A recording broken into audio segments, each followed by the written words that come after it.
শরীয়তপুরের গোসাইহাট উপজেলায় পূর্বশত্রুতার জেরে একটি গোয়ালঘরে অগ্নিসংযোগের অভিযোগ উঠেছে। এই মর্মান্তিক ঘটনায় আগুনে দগ্ধ হয়ে দুটি গরু মারা গেছে এবং একটি বাছুর আহত হয়েছে।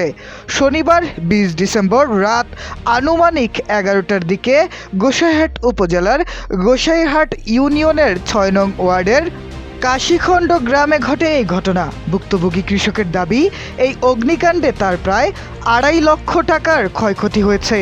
স্থানীয় সূত্রে জানা যায়, ক্ষতিগ্রস্ত কৃষক কাউসার ঢালি ঘটনার সময় বাড়িতে ছিলেন না।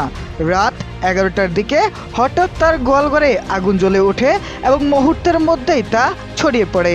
খবর পেয়ে তিনি দ্রুত বাড়িতে ফিরলেও আগুনের তীব্রতায় মাত্র 10 মিনিটের মধ্যে গোয়ালঘরটি পুড়ে ভস্মীভূত হয়ে যায়।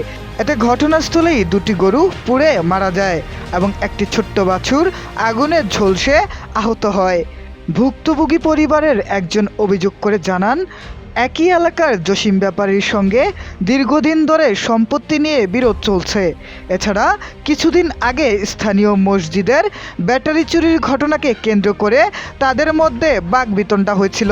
তিনি দাবি করেন, সেই শত্রুতার জের ধরেই পরিকল্পিতভাবে আমার গোয়ালঘরে আগুন দেওয়া হয়।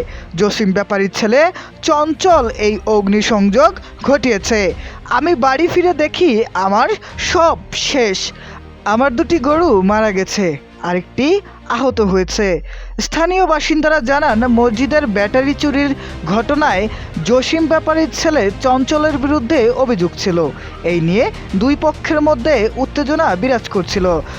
স্থানীয়দের ধারণা, সেই বিরোধ থেকেই প্রতিহিংসা পরায়ণ হয়ে এই ঘটনা ঘটানো হতে পারে।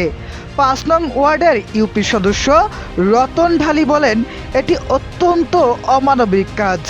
যারা এই ঘটনার সঙ্গে জড়িত, তদন্ত সাপেক্ষে তাদের দ্রুত আইনের আওতায় এনে দৃষ্টান্তমূলক শাস্তির ব্যবস্থা করা হোক।